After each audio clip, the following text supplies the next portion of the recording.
Alan, tá confuso, desenha para mim, né? Eu vou colocar aqui, realmente eu vou colocar uma timeline e Inês, né? Para que fique bem claro e você não tenha dúvida. Então vamos lá, de modo bem didático, Inês. Qual é a crítica que alguém que é sério, honesto, olha para a política brasileira, olha para a direita brasileira, qual é a crítica que a pessoa faz? Pô, Ciro Nogueira perto de Bolsonaro? Que absurdo, né? Fábio Faria no governo do Bolsonaro? Pô, que absurdo. Ramos, na época que era dentro do governo Bolsonaro, que absurdo. Onde está... Por que o Bolsonaro não chamou Luiz Felipe de Orleans e Bragança? Por que o Bolsonaro não chamou Paulo Eduardo Martins? O próprio Tarcísio, né? E aí, assim... O Tarcísio na época não tinha se desvenado, né? Tô falando das críticas. Até o Tarcísio foi criticado, né, quando entrou no governo Bolsonaro, né? Sim. Ele fez parte do governo Dilma e entra no governo Bolsonaro. Mas ele ainda não tinha se mostrado. Agora, ele fez parte do governo Dilma, Michel Temer, ele era um funcionário público de carreira, né? Mas até então... Dilma, Temer e Bolsonaro. Eu vou falar que até então ninguém tinha critérios para poder dizer assim, não, esse cara vai ficar desse jeito. Então, vamos trabalhar com os dados. Não, tô dizendo a disponíveis. crítica. Tô falando a crítica do pessoal falando que também que colocou Tarcísio. O pessoal já criticava já naquela época. Mas vamos pegar a crítica de, por exemplo, tem críticas que eu gosto de ler. Do Silvio. Obrigado. Tem críticas do Silvio que eu leio. Silvio Grimaldo. Eu gosto de ler ali a crítica. Eu percebo que o conteúdo que ele está colocando há tantos elementos verdadeiros que ignorar é loucura. O problema são as resoluções e os princípios. Eu já falei isso para o Silvio. Mas vamos lá. A crítica não é essa. Pô, o Bolsonaro não pode estar com Ciro Nogueira, Ciro Nogueira, né? O próprio Valdemar é um bosta. Quem mais? O Fábio Faria, etc. Eu fico pé da vida quando a gente fala do Marcel Van Hatten elogiosamente. Mas é do Novo e torce o nariz. Como se o PL fosse um grande partido. Porra, não. Como se Valdemar Costa Neto fosse uma sumidade, um homem honesto, maravilhoso, competente. Exato. E aí, vamos lá. Então, Inês, vamos lá. Recapitulando aqui. Existe uma crítica válida do Bolsonaro estar ao lado de pessoas que ele não deveria. Ciro Nogueira, Fábio Faria, na época do governo de 2018. E a lista continua, né? Só que agora a gente está vendo de onde vêm essas indicações. Quem que colocou, quem que empurrou essa galera? Ou, se não empurrou, quem é que disse assim, essa aproximação aqui é boa, Bolsonaro, você vai se dar bem. O Silas é um deles. Se não na primeira opção, na segunda. Ou ele empurrou, ou ele falou, não é bom, deixa no time.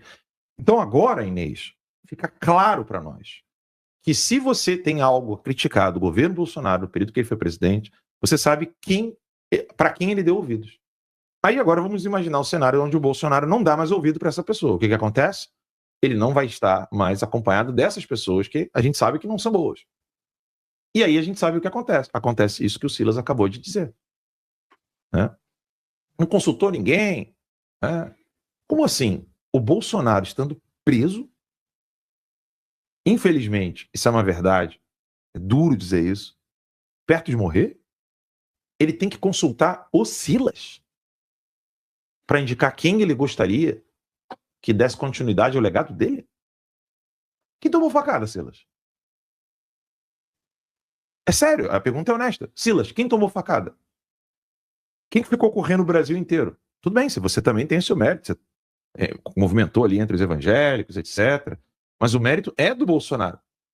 Se você não quer a indicação dele, simplesmente diga para o povo que você não quer nenhuma indicação que o Bolsonaro tenha feito na cadeia, que você acha que a voz dele não é mais relevante, e você toca o seu barco, toca o seu projeto político. Fala para o pessoal que você quer um projeto político cristão, conservador, fora do Bolsonaro. É essa falta de honestidade que não existe, porque isso não é ilegítimo. O próprio Novo, Partido Novo fala, nós queremos um partido liberal, com características conservadoras, e não queremos a nossa imagem colada com o Bolsonaro. Eles, pelo menos, são honestos. O Marcel Van Hatten nunca precisou usar o rosto do Bolsonaro para ser eleito. Mas ele deixou muito claro que, claro, no primeiro turno, com a confirmação da candidatura do Romeu Zema, ele vai ter que ficar com o Zema. Mas que no segundo turno, ele partiria para o apoio ao candidato do Bolsonaro. Mas isso é mais meritório do que qualquer coisa, porque ele não está se usando da imagem do Bolsonaro para se eleger para qualquer coisa. É só o Silas fazer a mesma coisa. Gente, ninguém está dizendo que não pode ter um movimento político de direita fora do bolsonarismo. Ninguém está dizendo isso. Vai lá, seja feliz e faça. Agora, não me venha dizer que a existência do movimento em torno do Bolsonaro atrapalha o teu trabalho. Porque isso, para mim, é conversa Conversa de canalice. Eu queria começar a fritar hambúrguer para vender hambúrguer e falar assim, mas com a existência do McDonald's não dá. O McDonald's me atrapalha. Assim, qual é, irmão? Faz melhor, pô. Como é que a gente fala no Rio? Faz teu nome. Faz teu nome, né? Faz teu nome de menor. Ah, não, mas com a existência do McDonald's eu não consigo. Então, enfirrasgo. Cara, não tem. O problema dessa galera hoje, qual que é?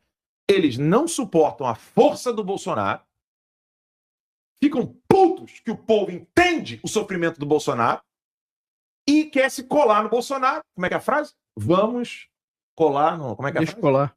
Vamos descolar do Bozo. Sem perder o voto dos eleitores dele. É isso. Você, porra, irmão. Aí fica assim, galera que abre canal, empresa que começa a fazer jornalismo, sabe que o nome do Bolsonaro dá visualização e dá apoio porque você quer o Bolsonaro em casa, e os caras usam isso para atrair a atenção. É que nem esse Firmino Cortada, que começou ali, ó, tá, vou dar razão de novo aqui pro menino, o Alan briga com todo mundo, brigo mesmo, filhão. Claro que brigo. Porque essa galera começa apoiando o Bolsonaro. É sempre um peronomútil, né? O Bolsonaro tá certo aqui, gente. Aí a galera tá carente de ver apoio fora da bolha, pensa o quê? Pô, não, que bom. Aí a galera começa a soltar as asinhas. Aí o pessoal que já tá acostumado a ver as asinhas de fora, olha aquilo, conversa de bastidor, ó, fulano, esse cara do Doutrino tá se movimentando, cuidado aí. Quem fala primeiro, toma porrada. É bem-vindo, essa é a minha vida. Eu fico sabendo das paradas antes, falo, o nego fica puto. Meu irmão, dá 2 meses, 3 meses, o nego volta. Eu tô há 10 anos fazendo isso. Eu tô cansado, não cansado não, mas assim, eu já estou acostumado a ouvir volta o cão arrependido. Como é que é do Chaves? É isso mesmo. Volta o cão arrependido. Porque a galera sempre volta. O nego me odeia. Que merda, o Alan tava certo. O nego me odeia de novo. O que merda, o Alan tava certo. O nego me odeia de novo. O que merda, o Alan tava certo. Porque assim, não é que eu sou dono da razão, de jeito nenhum. Agora, eu tenho uma rede de contatos muito grande. Eu tenho acesso a várias pessoas. Eu não quero a minha informação porque eu estou baseando-me em likes, curtidas, pics, monetização, etc. Alguém que ficou 3 anos e meio esperando esposa e se sacrificando pela própria família não vai ficar se vendendo para monetização, cara. Eu, quando eu precisei, eu fiz o Uber. Se eu não tiver que ficar mais no YouTube, eu vou tocar minha vida. Eu não dependo disso. Essa galera não consegue me comprar. E já tentaram. Eu estou mentindo? Não. Eu tô mentindo que já tentaram me comprar? Não. Eu estaria mentindo. É verdade ou é mentira que já tentaram me comprar com valores altíssimos? Altíssimo. Eu não preciso me vender, cara. Eu não tô aqui pra isso. E aí, cara, é isso. Eu sei das paradas, alerto. Alguém pode dizer que a maneira que eu alerto precisa mudar. Beleza, aceito. Aceito isso aí, não tem problema nenhum. Agora, que eu já sabia que os caras estavam planejando escantear o Bolsonaro, esperando que ele se ferrasse na cadeia para não ter voz, eu já sabia. E eu já sabia quais eram os nomes. Aí agora vocês viram. Tarcísio estava lá na SPT News, aplaudindo Alexandre de Moraes. O outro nome, eu não vou nem falar, senão a galera fica parecendo exorcismo aqui, a galera fica fumando, daqui a pouco vocês vão ver fazer quase a mesma coisa. O plano da galera era ver Bolsonaro preso, sem poder abrir a boca, ou vivo ou morto, tocar o barquinho deles, não ter os filhos do Bolsonaro enchendo o saco. O plano deles era que o Eduardo Bolsonaro não saísse do Brasil, não arrumasse confusão fora do Brasil, tocasse o negócio internamente, e eles iam continuar lá com o discursinho deles. Aí agora, meu irmão, agora vocês estão sabendo. Eduardo Bolsonaro. Me diga se ficou claro, tá, Inês? Eu sei que eu faço aquela coisa da timeline de ir e voltar no tempo, mas eu quero só que você entenda isso. Essa galera queria o Bolsonaro preso para não abrir a boca. Eles queriam indicar o novo candidato a presidente e o vice. E ao indicar o novo candidato a presidente e o vice, eles já estavam articulando com Ciro Nogueira, Fábio Faria e companhia, e eles sabiam que o Bolsonaro não queria mais isso. Eu termino falando aqui aquilo que o Eduardo Bolsonaro falou. Não vai ter acordo caracu. E ele falou, não vai ter cartinha pro Temer. Tudo que nós queríamos para o Bolsonaro no 7 de setembro, tudo que nós queríamos para o Bolsonaro quando ele estava na presidência, o Eduardo deixou bem claro, falou que era isso que ele queria fazer, e agora está claro quem eram as pessoas que estavam querendo sabotá-lo. Eu não duvido nem um pouco se amanhã a gente ficar sabendo que gente até próxima de nós, assim, da direita, estava com Joesley Batista conversando com o Temer. Você surpreenderia? Não. Então, beleza. Pô, também. Não dá Jogou pesadão, né? Não. Deixa pra lá. Não fala muito Ah, não. pô. Espera eu descobrir. Não, mas a questão é a seguinte. Eu que não conto. Quando você olha a linha do tempo das coisas, você vai percebendo que o movimento é muito maior e é muito anterior do que as pessoas imaginam. Porque você teve lá o problema Dilma e Aécio. O que o PSDB pediu naquela eleição da Dilma e do Aécio? Eles queriam auditoria, queriam que contagem de votos, que foi impossível de fazer, porque não existe como fazer. Exato. E aí a notícia foi, não houve, como é que foi? A auditoria conclui que não houve fraude. Não, na verdade, a auditoria concluiu que não é possível dizer se houve fraude. Essa é a conclusão. Análise da PF, né? Então Por isso que eu nunca caí nessa. Não, Lacombe nunca disse que houve fraude. Eu não posso dizer nem que houve, nem que não houve. É impossível. Ninguém pode dizer. É impossível. Ninguém pode dizer. E a auditoria do PSDB, na época de Dilma Aécio, falava isso. Então, assim, a gente tem o Centrão ali nervoso, porque eles queriam, né? Ali eles entenderam que era a vez deles de tomar o poder e não foi dado. Escantearam eles. Aí teve Lava Jato, teve Dilma, teve impeachment da Dilma, teve tudo ali.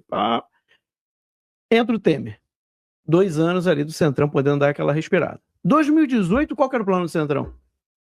Alckmin. Continuar no poder. O PT estava destruído. Desfacelado. Destruído. Naquele ano foi o ano que o Lula foi preso, né? Sim. Um Lula preso. Né? O PT é mais sujo que tudo, perdendo todo o poder político que tinha com o povo. E o candidato deles é o pior prefeito de São Paulo. É o Geraldo Alckmin. Mas... E tá pintando, o cara vai superar o Guido Mantega, que é o pior ministro da Fazenda da história, cara. O cara vai entrar na história de novo. Vamos ver se vai dar tempo, porque ele tá dizendo que ele vai sair agora em fevereiro para fazer a campanha do Lula. Mas aí o que acontece? Ali, se fosse um Alckmin versus Haddad, quem ganharia? Quem ganharia? O quê? Alckmin e Haddad? É isso. Alckmin levava. Levava. Todo mundo sabe disso. Todo mundo sabe disso. Esse era o plano dos caras. O que aconteceu? Bug no sistema. Bolsonaro aparece. E ninguém acreditava que o Bolsonaro ia levar. Lembra que em 2017... Nem Silas. Se eu não me engano, foi em 2017 que o Bolsonaro anuncia, aí saiu. Tem uma pessoa que sempre disse que o Bolsonaro ia ganhar. Né? Menino pequenininho, de 1,92 de altura. Cadê? Produção. Ô, produção! Sei onde é que ele Produção foi lá embaixo. Esse sempre. Filho de peixe. Pai, Bolsonaro vai ganhar, pai. Mesmo? Surgiu como pré-candidato, pai. Assistiu o quê? Bolsonaro, ele via terça liga. Então pronto. Pai, Bolsonaro vai ganhar. Bolsonaro vai ganhar. Acertou na vez. Nas primeiras 48 horas de 2026, a Gestapo do Alexandre de Moraes já volta ativa a todo vapor. Olha, é impressionante a eficiência deste homem. Mesmo estando em Dubai com a sua esposa, curtindo ali as férias e viajando pelo mundo, ele conseguiu em 48 horas mandar Bolsonaro de volta para a prisão, mesmo e tendo todos os laudos, as provas de que ele não poderia estar mais em prisão, que ele deveria ser mandado para uma prisão domiciliar para ter cuidados médicos, que está correndo sérios riscos na sua saúde. Alexandre de Moraes conseguiu em 48 horas mandar Bolsonaro de volta para a prisão, mesmo depois de ter feito uma cirurgia com 70 anos de idade, parando de respirar 500 vezes numa noite, e manda prender o Felipe Martins de novo. Eu já perdi as contas de quantas vezes Alexandre de Moraes mandou prender Felipe Martins. É uma obsessão pessoal. Felipe Martins, que desde que arrumou a sua lapela, virou um dos principais alvos desse sistema. Mas vamos lá. Por que o Moraes, no dia 2 de janeiro de 2026, mesmo estando em Dubai com a sua esposa, por que ele mandou prender Felipe Martins? Bom, se prepare, porque a lista de pessoas podres por dentro, sem alma, odiadas pelo Brasil, acaba de aumentar. E essa nova pessoa a ser inclusa na lista é este cidadão aqui. Grave bem esse rosto. Esse aqui é uma daquelas pessoas que, se vivesse na Alemanha nazista, seria um dos principais puxa-sacos de Hitler. Inclusive o Jordan Peterson fala que uma grande ilusão que a maioria das pessoas tem é acreditar que se elas vivessem na Alemanha nazista nos anos 30, elas seriam aqueles que lutariam contra a ditadura, seriam daqueles que salvariam a Anne Frank, ou seriam Schindler. Mas na verdade, ele mesmo fala que a maioria das pessoas se tornariam cúmplices, se tornariam objetos da ditadura. E um caso óbvio é deste cidadão aqui, ó, Ricardo Wagner Roquette. Agora eu vou te explicar o que foi que aconteceu que levou Felipe Martins a ser preso novamente. Ele já estava preso em prisão domiciliar. Bom, há um tempo atrás saiu na imprensa de que Felipe Martins teria supostamente violado uma das ordens do Alexandre de Moraes ao ter acessado uma rede social. A rede social em questão é a LinkedIn, que não é nem por dizer uma rede social, é uma rede de network de negócios. Mas o curioso é que não foi postado nada, não foi falado qual foi o acesso, qual foi a conversa que ele teve, apenas que houve um acesso. E de onde veio essa informação? E é aí que eu puxo para vocês este e-mail, que é uma das coisas mais nojentas que eu já vi na minha vida. O cara, gente, que fez isso aqui, ele é um coronel aviador da reserva da aeronáutica, que trabalhou no governo Bolsonaro. Eu preciso falar disso aqui, porque é surreal. Esse indivíduo, ele trabalhou no MEC, no governo Bolsonaro, durante algum tempo, foi demitido, porque é um incompetente, tá? É um inútil, e aí foi demitido. Ficou com raivinha. E aí, para extravasar a raivinha dele, ele decidiu que quer mandar o Felipe Martins de volta para a prisão. E como que ele fez isso? Como que esse cidadão aqui, ó, fez isso? Ele mandou um e-mail para o Alexandre de Moraes. E aqui vocês vão ver a coisa mais podre que eu já vi. Cara, isso aqui é surreal. Vamos lá. Notícia de possível acesso à rede social por pessoa submetida à restrição judicial. Pedido de apuração e sigilo do denunciante. Olha o covarde. Vamos lá. Notícia de possível descumprimento de decisão judicial, assunto, tá? Aí ele repete, né? Venho de forma identificada apresentar ao presente notícia de fato e requerer expressamente a reserva de identidade. Ou seja, pelo amor de Deus, não fale que sou eu que estou denunciando. Mantenha meu nome em sigilo sobre meus dados pessoais e quaisquer elementos que possam me identificar, por receio de retaliações. Retaliações, meu amigo. Solicito que eventual contato comigo ocorra apenas pelos canais informados no cadastro e que minha identificação não seja compartilhada com terceiros. No dia 28 de dezembro de 2025, ao acessar a funcionalidade do LinkedIn, conhecido como Quem Viu Seu Perfil, o sistema exibiu um visitante um perfil identificado como Felipe Garcia Martins. Eu não possuo relação com o referido indivíduo e não houve qualquer interação que justificasse tal visita. Ressalto que não posso afirmar com certeza se o acesso foi realizado diretamente pelo titular do perfil exibido ou por terceiros, porém registro que o LinkedIn apresentou ao visitante com o nome e motivo pelo qual comunica o fato, apuração institucional. Aí ele está caguetando o Felipe Martins, dizendo que o Felipe Martins entrou no LinkedIn e foi ver o perfil dele. Aí o Alexandre de Moraes decretou prisão domiciliar para o Felipe Martins e pediu uma explicação para os advogados. Os advogados explicaram que eles próprios entraram na rede do Felipe Martins para fazer coleta, guardar os dados, para caso ela fosse derrubada, caso eles perdessem o acesso, para guardar os dados do LinkedIn. O advogado explicou, olha, não foi, tá aqui, ó. Afirmou que o Felipe estava cumprindo medidas cautelares, que nunca havia recebido uma advertência e que foi punido sem que tenha feito nada. E aqui ele explica que na verdade foi ele, foi Chiquini, que acessou o LinkedIn do seu cliente para preparar a sua defesa. Ele não publicou nada, ele não interagiu com ninguém, ele acessou para coletar os dados, para guardar os dados que estavam no LinkedIn, para poder fazer a defesa. E depois eles informaram o Alexandre de Moraes sobre isso. Aí vamos para a parte agora, você vai ver o que virou o Brasil. Tá aqui, ó. Decisão do Alexandre de Moraes.